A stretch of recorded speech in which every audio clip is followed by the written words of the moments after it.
Merci de suivre les pas.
Procès Bukanga Lonzo, la Cour de cassation a pris l'affaire en délibéré et renvoyée au 21 juillet prochain. Il sera question pour la Cour de se prononcer sur les exceptions soulevées par les partis prévenus. Présidentielle de 2023, Martin Fayoulou, désigné candidat de son parti, est cédé, ceci au terme du congrès tenu du 11 au 13 juillet à Kisangani. En éducation, on débute ce jeudi 14 juillet du test national de sélection et orientation scolaire professionnelle TENASOPS. C'est le ministre de l'EPST, Tony Mwabakazadi, qui a lancé ses épreuves à Lubumbashi, dans la province du Haut-Katanga. 19h30 à Kinshasa, c'est l'heure de vous informer. Soyez le bienvenu.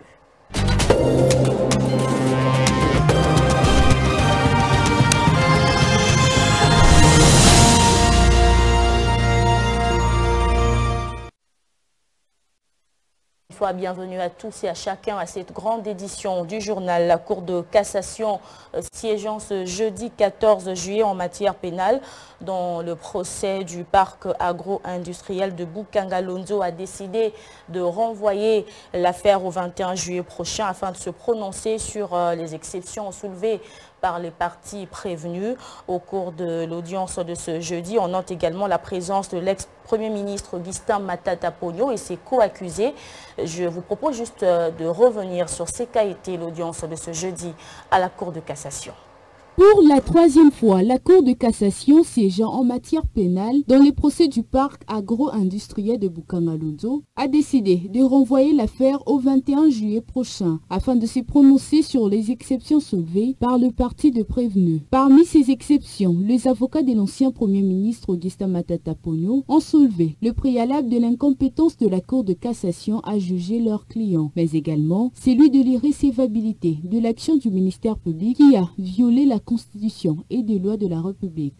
L'audience d'aujourd'hui a consisté justement à l'exposition de moyens parce qu'à la première audience c'était beaucoup plus le début de la procédure.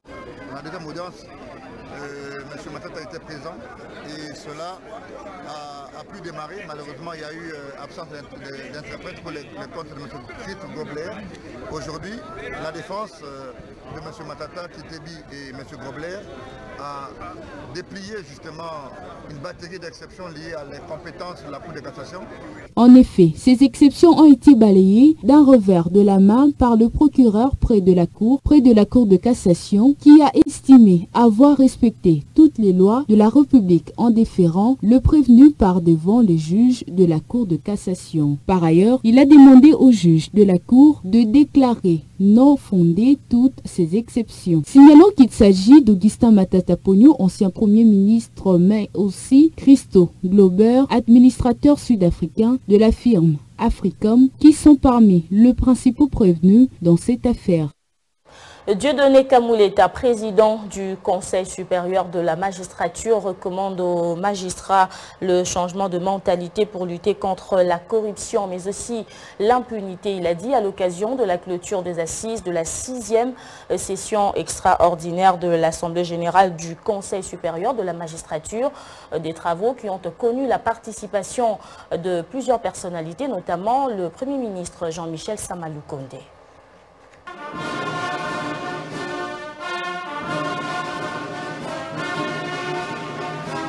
C'était en présence de plusieurs autorités, notamment le Premier ministre Samalou Condé, du président de la Cour constitutionnelle et président en exercice du Conseil supérieur de la magistrature, des membres du bureau du CSM, ainsi que le président de 2 chambres du Parlement, qui s'est clôturé les travaux de la session extraordinaire du Conseil supérieur de la magistrature. Dans son speech, Dieudonné Kamouleta, président du Conseil supérieur de la magistrature, a salué la pertinence des résolutions et recommandations formulées par le participant à ces assises et s'est engagé à ne ménager aucun effort pour mettre en œuvre toutes ces résolutions. En sa qualité du président du Conseil supérieur de la magistrature, Dieudonné Kamouleta a appelé le magistrat à la discipline et au changement de mentalité. Il s'est aussi engagé à améliorer les conditions de vie de magistrats. Comme tout le monde le sait, le système judiciaire a un rôle majeur dans la stabilité des institutions, la consolidation de la paix, l'instauration d'un état de droit. Le numéro 1 de la Cour a par ailleurs rappelé que l'appareil judiciaire et autres structures ad hoc seront redynamisées, à commencer par le pouvoir du ministère public à mettre l'action publique en mouvement en vue de la bonne gouvernance. Je l'ai annoncé au sommaire de cette édition à Lubumbashi, dans la province du Haut-Katanga. Le ministre de l'enseignement primaire, secondaire et technique, le professeur Tony Mwaba Kazadi, a donné les go des épreuves du test national de sélection et orientation scolaire et professionnelle. Cette première édition concerne le finaliste de l'école de base sur toute l'étendue du territoire national. C'est au lycée Twendele à Lubumbashi, dans la province du Haut-Katanga, que le ministre de l'enseignement primaire, secondaire et technique a officiellement lancé la première édition du test national de sélection et orientation scolaire prévu par la loi cadre sur l'enseignement réservé aux élèves de la 8e année. Ces tests de 2 jours qui va gérer ainsi le flux des élèves à la sortie de la 8e année n'est en réalité qu'une évaluation du niveau de connaissances scolaires permettant de détecter les aptitudes psychologiques avant l'orientation de finalistes de l'éducation de base vers leur vraie filière aux humanités ou cycle court professionnel. Le ministre Tony Mwaba a martelé sa détermination à assurer au système éducatif congolais une gestion de proximité. Le TENASOSP permettra au pays de sanctionner le cycle terminal de l'enseignement de base, de dégager les profils psychologiques de chaque élève qui va y participer, d'orienter ces derniers selon ses aptitudes et vers le type d'enseignement organisé aux humanités ou au cycle court professionnel et de gérer ainsi le flux des élèves à la sortie de la 8e année de l'éducation de base. Aux participants, le ministre de l'EPST a lancé un message de conscientisation. Pour cette première édition, 1 330 286 candidats, dont 601,568 filles et 728,718 garçons participent sur toute l'étendue du territoire national.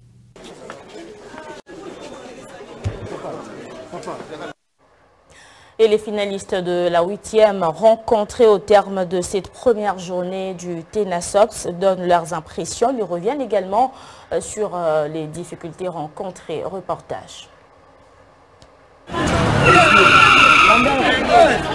Tout s'est bien passé pour ces premiers jours du test national de sélection et orientation scolaire et professionnelle, remportent ces élèves de la 8e rencontrés à Kinshasa. Ils partagent leur expérience de cette première édition. Les finalistes de l'enseignement de base saluent par ailleurs l'organisation de ces épreuves. On a fait la mathématique, la SVT, l'informatique et la technologie. C'est un test pour la vie. Et seulement, on a fait des... Ça s'est bien déroulé, mais il y avait des petites difficultés. Oui, on est très bien préparé par notre préfet, les professeurs. Signalons que cette première édition du TENASOP va se clôturer ce vendredi 15 juillet avec le français. Également dans l'actualité, venu participer aux travaux de la 40e session ordinaire du Conseil d'administration de l'Union panafricaine de Poste, le directeur de l'Union postale universelle, Massaï Kometoki, a été reçu par le Premier ministre Jean-Michel Sama Lukonde. Il était question pour lui de présenter ses civilités au chef du gouvernement central de la RDC, mais aussi le féliciter pour la tenue de la 40e session ordinaire de l'UPAP organisée en République démocratique du Congo. Il était accompagné du ministre de Pétentique, Augustin Kibasa Maliba. First of all, really thank you very much for your kind understanding. Le Premier ministre a montré une très grande compréhension de l'importance de la Poste et surtout du réseau postier. Et le réseau de la Poste est très important pour l'établissement de la citoyenneté dans un pays, mais pour aussi, il sert aussi comme étant le socle du développement. Et je voudrais encore remercier le Premier ministre pour son accueil, mais aussi j'étais impressionné par sa compréhension. Il était question qu'ils viennent saluer le Premier ministre parce que, vous le savez encore, le Premier ministre a ouvert ce grand événement et il était très impressionné par ce discours. Il a voulu, au-delà de tout, lui remercier pour le sens profond de la compréhension par rapport au secteur postal, parce que ce n'est pas forcément donné à tout le monde. Et donc, bien évidemment, il y a eu aussi des échanges par rapport aux relations futures entre la République démocratique du Congo par rapport à la vision du président de la République soutenue par le Premier ministre sur le développement de la Poste au travers les 145 territoires et de voir, donc, je disais, comment on va pouvoir interagir avec l'Union postale universelle pour que véritablement nous puissions redorer le blason de la Poste congolaise. Le sentiment du devoir accompli parce que, comme vous le savez, dès le départ, nous avons des grands diplomates. Au sommet du pays, il y a d'abord le président de la République, il y a le Premier ministre, donc nous sommes en train de suivre le pas pour véritablement faire en sorte que le secteur postal, qu'on le veuille ou non, qui est le socle du développement partout à travers le monde, puisse retrouver ses lettres de noblesse. On va parler politique. À présent, Martin Fayulu sera bel et bien candidat à la présidentielle de 2023. C'est l'une des conclusions du congrès de son parti SID tenu à Kisangani dans la province de la Tiopo du 11 au 13 juillet. Ce congrès recommande également au Bureau national de cette formation politique de mettre en place une commission ad hoc pour développer les politiques publiques sectorielles à partir du manifeste de Kisangani. Il lui demande de lancer une campagne de $1 pour l'élection de Martin Fayulu, mais aussi des autres candidats aux législatives. Après le rapport de différentes commissions, les congressistes de l'ECD ont décidé de présenter Martin Fayulu comme candidat président de la République démocratique du Congo lors de la présidentielle de 2023. Pour ce, une campagne sera lancée à tous les membres pour la récolte de $1 afin de soutenir cette candidature et tous les candidats aux élections législatives de l'ECD. Le Congrès adopte le manifeste de Kisangani comme grande ligne du programme de gouvernement à présenter au peuple congolais pour solliciter son suffrage aux élections de 2023. 19. Le Congrès recommande au Bureau national de mettre en place une commission ad hoc pour développer, à partir du manifeste de Kisangani, les politiques publiques sectorielles. 20. Le Congrès demande au Bureau national de lancer la campagne $1 pour l'élection de Martin Fayulu comme président de la République. Au cours de ce même congrès, les 11 piliers du candidat président Fayulu ont été dévoilés. Il a toujours revendiqué la victoire à la présidentielle de 2018 et veut changer les choses en 2023. Entre-temps, la Commission électorale nationale indépendante confirme la tenue des élections générales en décembre 2023. Et dans ce même chapitre, SID, parti membre de la MOUCA, tout comme à l'instar du Nouvel Élan, a déjà dévoilé son candidat à la présidentielle de 2023. Alors doit-on parler de divergence de point de vue au sein de la MOUCA? Nous sommes en ligne à ces sujets avec M. Claude Ngoma, il est cadre du Nouvel Élan. Bonsoir. Première question, quelle lecture faites-vous de la désignation de Martin Fayulu comme candidat président pour le camp de l'SID en 2023? Bonjour madame. Oui, c'est tout à fait normal que M. Fayoulou soit porté candidat aux élections futures présidentielles. D'autant plus que nos textes qui régissent, les textes qui régissent notre regroupement, notre plateforme LAMUCA est clair parce que la convention qui régit LAMUCA reconnaît en son sein le parti membre de LAMUCA et reconnaît à tous ces partis membres de LAMUCA l'autonomie de gestion et l'autonomie dans les activités politiques. Pourquoi? Parce qu'il faut comprendre que LAMUCA, c'est une plateforme qui regorge en son sein deux grands partis politiques. C'est comme ça que aussi Nouvel-Élan a choisi le camarade Adolphe Mozito comme candidat président de la République en 2023. Mais alors, madame, qu'est-ce qui va se passer? Aujourd'hui, LAMUCA, dans sa configuration actuelle, ne peut pas aligner un candidat, moins encore même pas un chef de liste. Parce que LAMUCA, c'est une plateforme de la résistance, avec trois objectifs. Le premier objectif poursuivi par LAMUCA, c'est la vérité des urnes.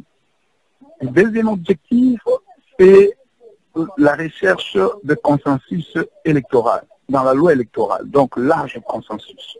Voyez-vous? Et troisième objectif, c'est lui de la transparence dans les futures élections.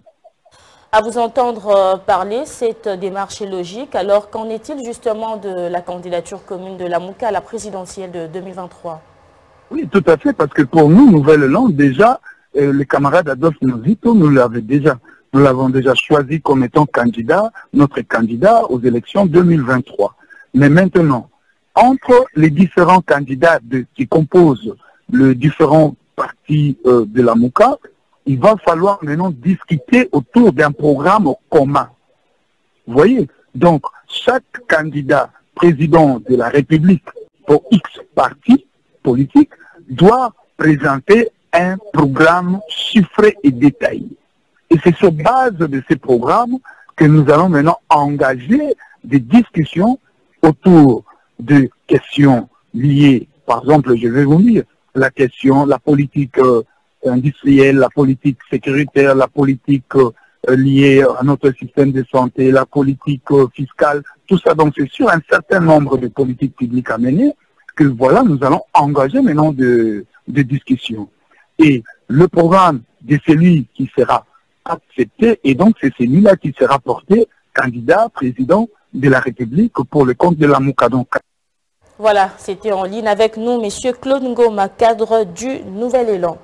Et toujours dans le chapitre du processus électoral, le deuxième vice-président de la CENI, Didi Manara, a échangé avec la délégation du parti politique Union nationale de nationalistes conduite par son secrétaire général Laurent Moukouba. Les membres de ce parti politique, cher à Willy Michiki, ont répondu à l'invitation de la Commission électorale nationale indépendante en prélude de l'organisation du cadre de concertation avec le parti politique prévu ce samedi 16 juillet.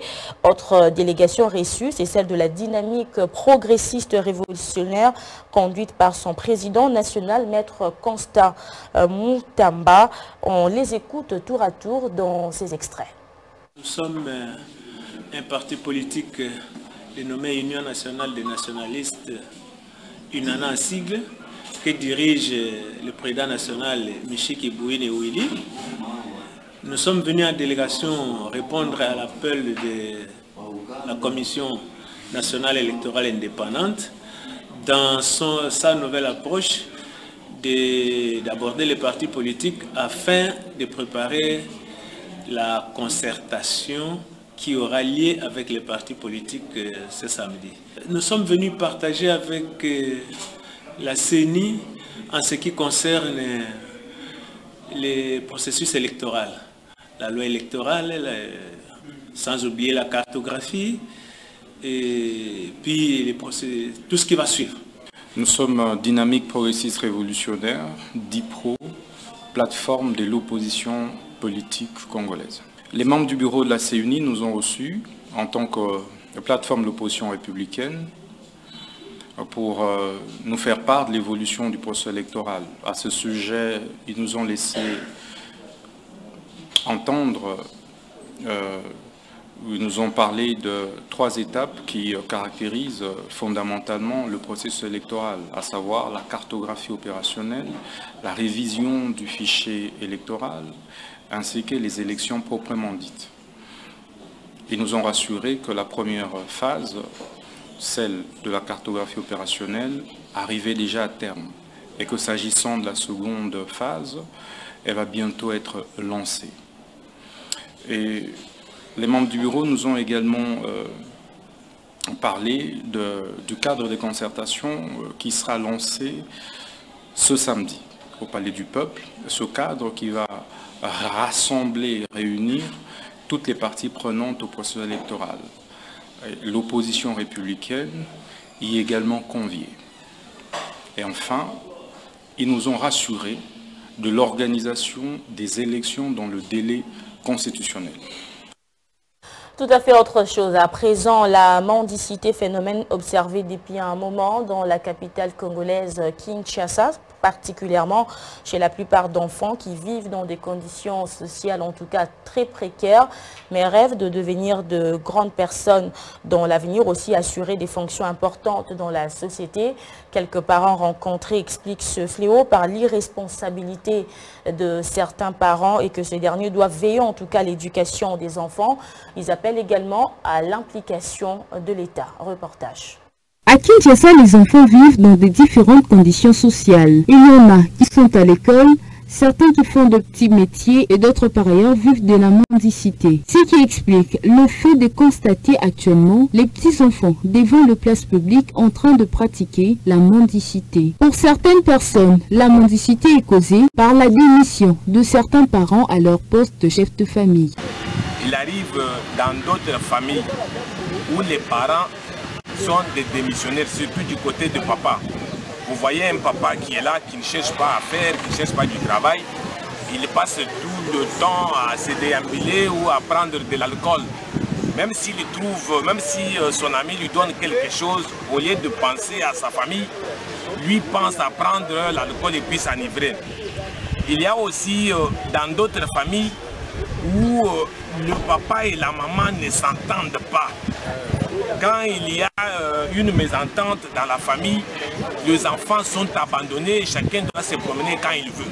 Pour sa part, Anita Mwadi, présidente de la Fondation Nazachege, l'État doit également prendre ses responsabilités car ses enfants ont aussi droit à l'éducation. Bien évidemment, c'est comme vous venez de le dire, ce sont des enfants qui ont droit à l'éducation mais qui n'en bénéficient pas. Ce sont des gens qui ont droit à la sécurité mais n'en bénéficient pas. Ce sont des enfants qui ont le droit, comme tout autre enfant, qui vit avec ses deux parents. Mais bizarrement, ils se sont retrouvés dans la rue. Il y a beaucoup de causes qui font assez que les enfants soient dans la rue. On en parlera peut-être prochainement. Mais sur ce qui est d'aujourd'hui, je pense que c'est une situation que nous devons en plus sensibiliser chacun de nous, que l'État doit prendre conscience de ses responsabilités face à ses enfants. L'éducation est un élément de base pour les enfants, dit-on. Ces derniers sont censés être à l'école, endroit idéal pour leur épanouissement intellectuel, et ceci renvoie à un appel à la conscience des parents à veiller à l'éducation de leurs enfants. Et puis cette nouvelle en sport, avant de terminer, les léopards handball, messieurs de la République démocratique du Congo, se sont qualifiés pour le quart de finale de la 25e édition de la Coupe d'Afrique des Nations Égypte 2022, malgré la défaite face au Palancas Negras d'Angola, et joueront les Aigles de Carthage de la Tunisie demain vendredi en quart des finales. C'est la fin de cette édition, je vous rappelle les principaux titres. Procès Bukanga Lonzo, la Cour de cassation a pris l'affaire en délibéré et renvoyé au 21 juillet prochain. Il sera question pour la Cour de se prononcer sur les exceptions soulevées par les partis prévenus. Présidentielle de 2023, Martin Fayoulou désigné candidat de son parti SID. Ceci au terme du congrès tenu du 11 au 13 juillet à Kisangani. En éducation, on débute ce jeudi 14 juillet du test national de sélection et orientation scolaire et professionnelle. C'est le ministre de l'EPST qui a lancé ses épreuves à Lubumbashi dans la province du Haut-Katanga. édition coordonnée par Délivrance Moulanga. Mesdames, Messieurs, merci pour toute l'attention que vous nous avez accordée. À très bientôt.